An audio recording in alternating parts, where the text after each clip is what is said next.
நேயர்கள் அனைவருக்கும் இனிய காலை வணக்கம். என் பெயர் இளங்கோ ஜோதிடர். மாசில் வீணையும் மாலை மதியமும் வீசு தென்றலும் வீங்கின வெளியிலும் மூசு கொண்டரை பொய்யும் போன்றதே ஈசன் எந்தன் இணையடி நிழலே. 12 ராசிகள் நற்பலன்களை பார்ப்போம். குரோதி வருடம் புரட்டாசி மாதம் 7ஆம் நாள் 23/9/2024 திங்கட்கிழமை. சஷ்டி திதி இரவு 8:06 வரை. பின்பு சப்தமி திதி.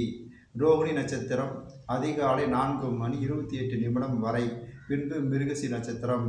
நல்ல நேரம் காலை 6:15 முதல் 7:15 வரை.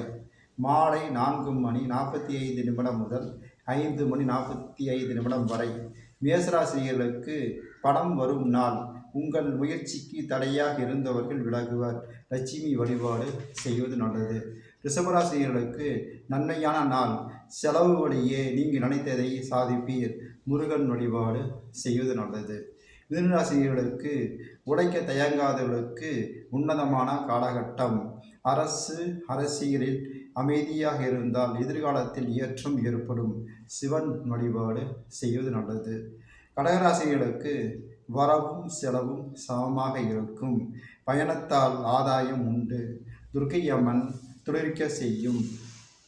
சிம்மராசிரியர்களுக்கு முயற்சித்தால் மேன்மை உருவாகும். பணியிடத்தில் பொறுப்புகள் அழைத்தும் அதிகரிக்கும். ஆதாயம் உண்டு. அம்மன் வழிபாடு செய்வது நல்லது. கன்னிராசினருக்கு அமைதியாக இருந்தால் ஆதாயம் அதிகரிக்கும். வழக்குகளில் நேரடி கவனம் தேவை. தட்சிணாமூர்த்தி வழிபாடு தலைக்க செய்யும். துளாராசினியர்களுக்கு விழிப்புடன் செயல்பட வேண்டிய நாள். பெருமாள் வழிபாடு செய்வது நல்லது. விருச்சிகராசிரியர்களுக்கு தொடங்கும் வேலையை ஒரு முறைக்கு இருமுறை முயன்று முடிக்க வேண்டும். சிவன் வழிபாடு செய்வது நல்லது. தனுசு ராசிரியர்களுக்கு உடல்நிலையில் கவனம் செலுத்த வேண்டிய நாள். மாற்று மருத்துவத்தால் உடல்நலம் சீராகும். சிவன் வழிபாடு செய்வது நல்லது.